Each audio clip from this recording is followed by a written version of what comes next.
All right, my friends, so today we're gonna learn how to go down a ramp.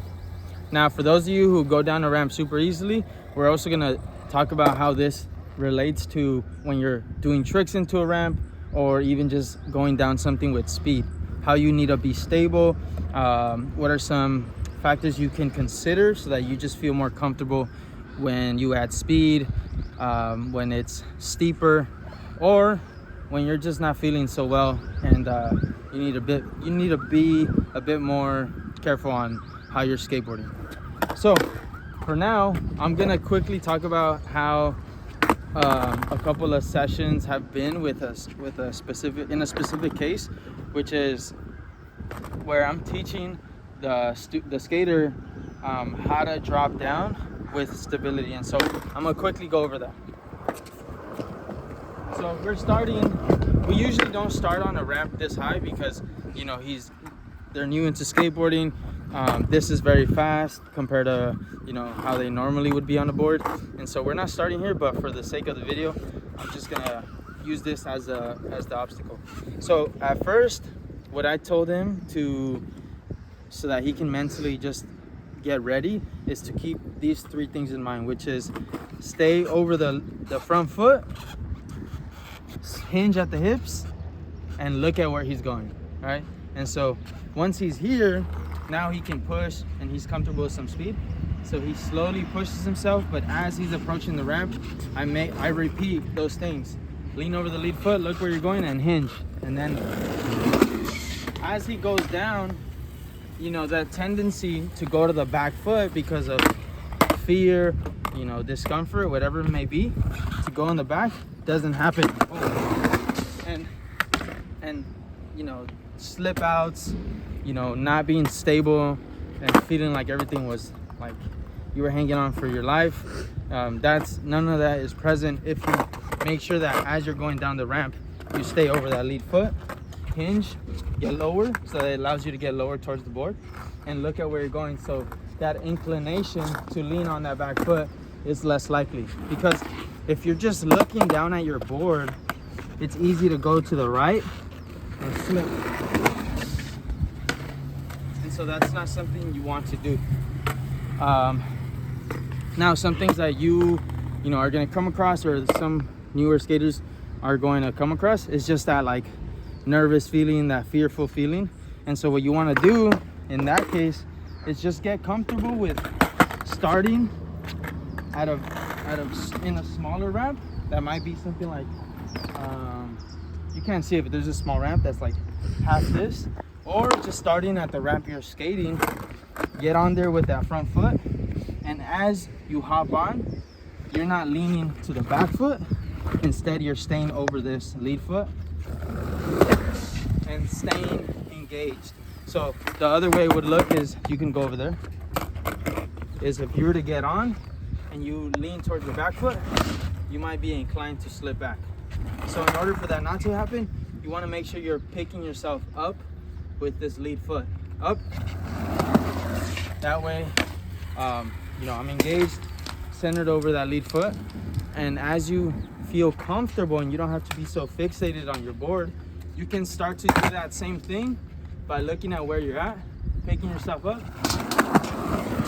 and that's going to keep you sturdy. Now, as that becomes comfortable, you know, slowly increase the height to relative to however, you know, how you feel in that session. So eventually, when it comes down to doing this, you can either start here or preferably right here with a small push. Look, engage, lead foot. Okay, so now we went over that. This is obviously a very summarized version of what I would go through with anyone if I'm trying to get them to go down this. So we're quickly gonna kind of go around the park, and I'm gonna show you things that I would use to build up to this. So first, I would get him comfortable, just, you know, comfortable with some speed. You know, whether it's me pushing him or he's the one doing his own pushes, I want to see him comfortable with a speed similar to this, right? So it's not too fast, but it's definitely faster than what you see beginner skateboarders do, which is something like this, really slow. Right? So I want a good push, whether it's from him or from me pulling. But as he's on the board, it's important that he's not just very stiff, you know, extended, disengaged. I want him closer to the board with the hip hinge over that lead foot. So if he's looking down at his feet, he's looking down on that lead foot, which for me as a regular skater is the left one, and looking at where he's going. So it's important that he's not just here with his gaze down, he's there, right? So I'm going, you know, I'm looking, and then I can decide, he can decide to a board or whatever, skate however comfortable, you know, skate depending on how comfortable he is in the session. So once he gets comfortable with the slide speed, you know, he has those pointers, like he's intentional with those cues, I would say, those pointers, and that's consistent throughout everything he skates. I would then take him to smaller ramps like this. See? You know, but also still consider that he's gonna feel a bit weird when it goes so harsh. Like you hear the, it's not a smooth transition. So in this case, I'd be holding him, but making sure that he's doing those three things, right? And once he's doing that slowly and the grip is much softer, then I know it's ready. He's ready to do it on his own. And I'd probably be just arm's length apart to catch him, or like grab, or so that he can grab onto my arm or hand. But anyways, we'd progress from this small ramp to maybe another size one, which is like over there. Are you gonna say this one? No, not this. This is pretty big. This one over here. All right. And as he gets comfortable with either that one or this one, so before we come to a bigger one, I would have him increasing the speed that he approaches that ramp. In that case, this one, or in this case, that one. So that when he comes to this one, it's even slower, right? Because he's not pushing too hard. But as that feels super easy for him, I would have him push, dictate the speed, and just approach the ramp. But it's important that he's being super intentional about applying those three factors I'm having him consider. Because once it becomes habit, it's hard, even when you're scared or have that sense of nerves or fear, to not apply it on a bigger ramp like that. So in the case that he does slightly lean back, it's not like a full just kind of extension, and it doesn't really risk so much injury, you know. Even though he might fall, slip back, it's important to give him the best chances, or give the skater the best chances to, you know, apply what they've learned and what they've already been building on as far as like habits when they're approaching something a bit more challenging, right? Because really what it is, what makes something like that, you know, very intimidating, is the speed that you're gonna catch at the end of the ramp. So it's not really from here to here, but it's more the transition, right?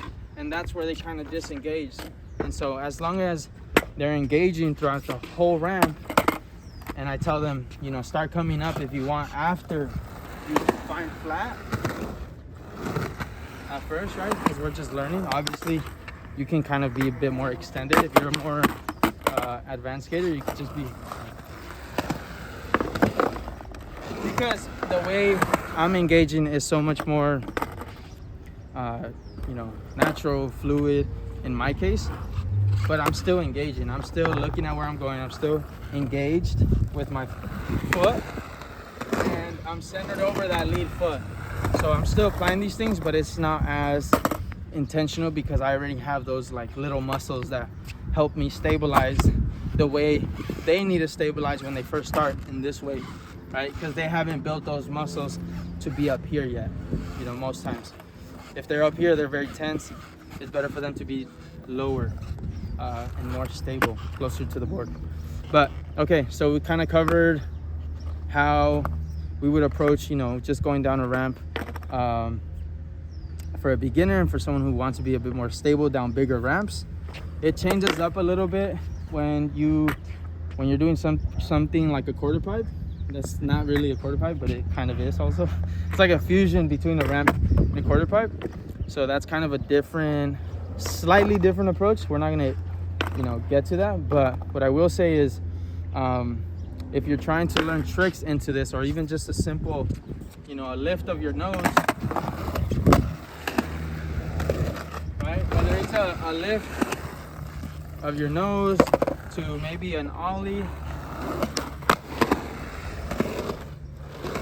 or even like a kickflip that I did earlier, those things still have to be considered. You got to make sure that you're close to your board by hinging at the hips, staying over that lead foot, and instead of looking at where you're going from the whole time, it's really just until you feel a solid catch or land that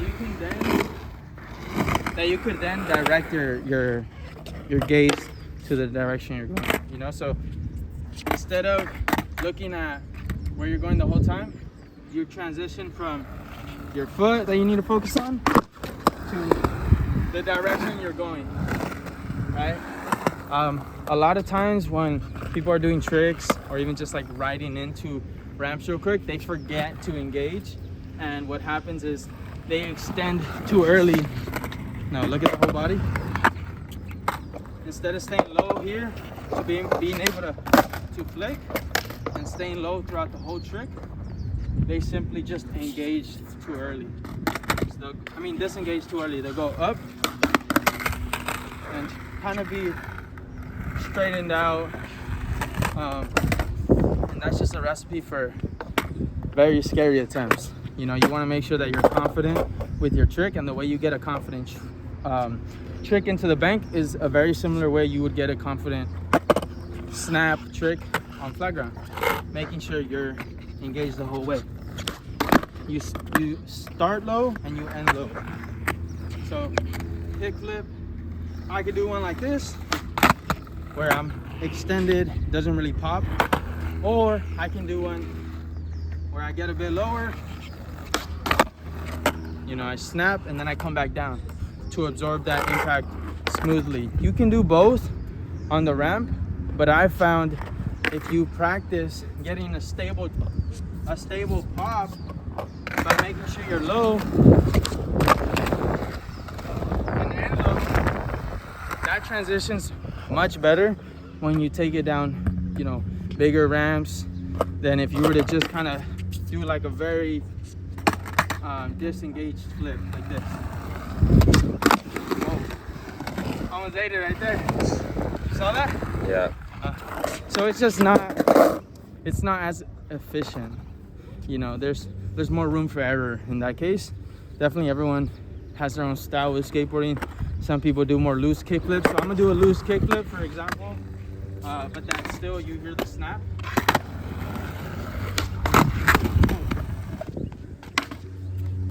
I was riding it the wrong way. But you can see this one, I'm not getting as low, but it's still, you still hear the snap. So there's room for all of that, but I think the best way you can go about that is making sure you have this dialed in first, where you're giving yourself the best snap, and then as you progress in your skateboarding, as you get more comfortable with these tricks going into banks, then you can add your little fluid style, or you know, you can approach it the way you want to, with no pop, very little pop, or just kind of like a or just riding into it, you know what I mean? Like, there's no need to do a very high kickflip to go into this bank. But the intention is not to do a high kickflip. It's really just to make sure you're stable as you're popping your trick and as you're landing into the bank. Because if you land into the bank in an extended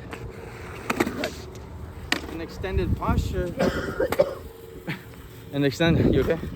An extended posture, you would pretty much be increasing your risk of slipping out or just injury and stuff like that. And so instead, what you want to make sure you do is give yourself the best chances of being stable. Damn, I didn't stop the camera by accident, right? No. Okay. It was give yourself the best chances to feel confident with those tricks, okay? So it's not really that you can't eventually just kind of, you know, have a more, you know, lazy style or whatever. It's more of just make sure you're building on a strong foundation. And this is why I'm bringing up and being super, you know, super, I guess, how do I say this? I'm reminding you that you have to keep those things in mind, where you stay over that lead foot, get low to the ground, look at where you're going on the land, and staying centered over that lead foot as well. That's gonna give you so much confidence when you snap and as you're approaching ramps, whether it's just riding down them or doing tricks into them. But anyways, that's the video for today. We're here at Long Beach at McBride Skate Plaza. That's a classic, I guess, like logo of the park. But we're gonna do a lesson after this. And what I usually say? Yes, if you want to hit me up, have any questions or videos you want to send, you can send them at profe.carlos for review, or you can just comment on this video and we'll learn how to elaborate a bit better together with the questions you give and the continuous explanations of learning how to skate, learning how to skateboard. Till next time, peace out.